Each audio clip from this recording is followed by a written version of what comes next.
तर पाकव्याप्त काश्मीरच्या मुद्द्यावरती मध्यस्थी चालणार नाही. पाकव्याप्त काश्मीरवरचा ताबा सोडा. पाकव्याप्त काश्मीरवर पाकचा अवैध कब्जा. 10 मे रोजी पाकच्या डीजीएमओचा फोन आला. इशारा देऊनही पाकिस्तान ऐकत नाहीये, अशी माहिती परराष्ट्र मंत्रालयाने घेतलेल्या पत्रकार परिषदेमध्ये रणधीर जायस्वाल यांनी दिली आहे. आपण या सगळ्या संदर्भात अधिक माहिती घेण्याचा प्रयत्न करूया, अधिक चर्चा करण्याचा प्रयत्न करूया. आपल्यासोबत आता निवृत्त लष्करी अधिकारी सतीश ढगे आहेत. सतीश ढगेजी, माझा आवाज आपल्यापर्यंत पोहोचतोय? पोहोचतोय जी. आत्ताच रणधीर जायस्वाल यांनी पत्रकार परिषद घेतली परराष्ट्र मंत्रालयाची आणि आपण ती ऐकली असेलच. मात्र त्यातले जे ठळक मुद्द्यांपैकी एक महत्त्वाचा मुद्दा जो आपल्याला सगळ्यांना लक्षात घ्यायला लागेल तो म्हणजे पाकव्याप्त काश्मीरचा ताबा सोडा, असं थेट वक्तव्य परराष्ट्र मंत्रालय करतंय. याचा अर्थ काय समजायचा?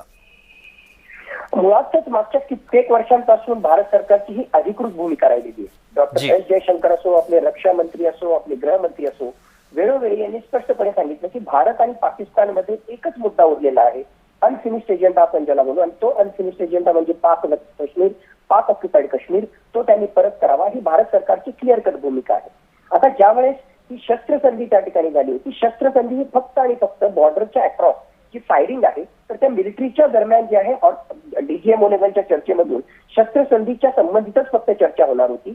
बाकीच्या सगळ्या ज्या गोष्टी आहेत तो अधिकार सगळा मिनिस्ट्री ऑफ एक्सटर्नल अफेअर्सच्या ज्युरिस्डिक्शन मध्ये येतो. आणि आजच्या क्लॅरिफिकेशनच्या अनुसार स्पष्टपने त्या ठिकाणी सांगण्यात आलं की पाकव्याप्त काश्मीर हा पाकिस्तानला आम्हाला वापस करून द्यावा.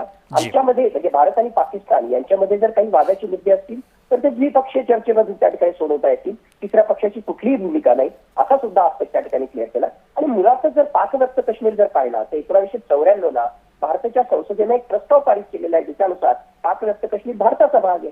ऑलरेडी आज सुद्धा जम्मू आणि काश्मीरच्या विधानसभेमध्ये 24 जागा या पाकव्याप्त काश्मीरसाठी आपण रिक्त ठेवलेल्या त्या ठिकाणी आहेत. तर या सगळ्या गोष्टी अधिकृतरित्या आपल्या मॅप मध्ये सुद्धा जो आहे पाकव्याप्त काश्मीर आपण इन्क्लूड करूनच त्या ठिकाणी भारताचा मॅप दाखवतो. तर या सगळ्या गोष्टीच्या दृष्टिकोनातून भारताची भूमिका स्पष्ट आहे की पाकव्याप्त काश्मीर हा आपलाच आहे आणि पाकिस्तानला तो परत करावा, और अदरवाईज तो कशा प्रकारे घ्यायचा याचा सुद्धा विचार येणाऱ्या काळामध्ये भारताला करावा लागणार. आपण दुपारी पंतप्रधान मोदी यांचं भाषण ऐकलं असेल. ज्या पद्धतीनं त्यांनी या भाषणामध्ये सुद्धा पुनरुल्लेख केला आणि तो होता अणुहल्ल्याचा.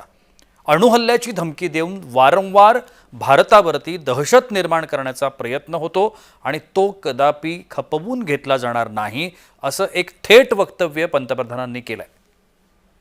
नक्कीच न्यूक्लिअर बोगी आपण ज्याला म्हणतो त्या न्यूक्लिअर बोगीच्या आधारावरती बाबा आम्ही अण्वस्त्रधारी देश आहोत आणि त्या अनुषंगानं मागच्या कित्येक दशकापासून ज्या प्रकारचा प्रॉक्सी वॉर पाकिस्ताननं सुरू केलेला आहे, सरळ त्याला जो आहे सज्जड दम पाकिस्तानला दिलेला आहे, भारताने पाकिस्तानला दिलेला आहे. आणि त्याहून महत्वाचं माझ्या मते हा पाकिस्तानला एक प्रकारे सज्जड दम तर दिलेलाच आहे, पण इनडिरेक्टली हा अमेरिकेसारख्या राष्ट्राला आणि बाकी युरोपियन राष्ट्रांना सुद्धा दिलेला आहे, जे नेहमी म्हणतात की साऊथ एशियामध्ये, दक्षिण आशियामध्ये भारत आणि पाकिस्तान हे अण्वस्त्रधारी देश आहेत, म्हणून जरा सबुरीनं घ्या.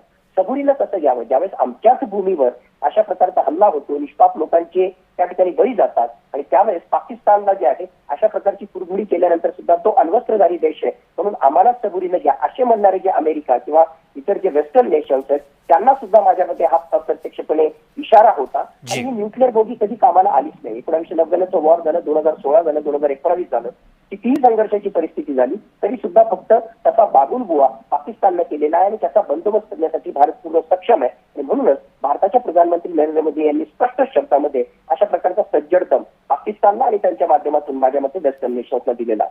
धन्यवाद सतीशजी, आपण बोललात आमच्याशी त्याबद्दल.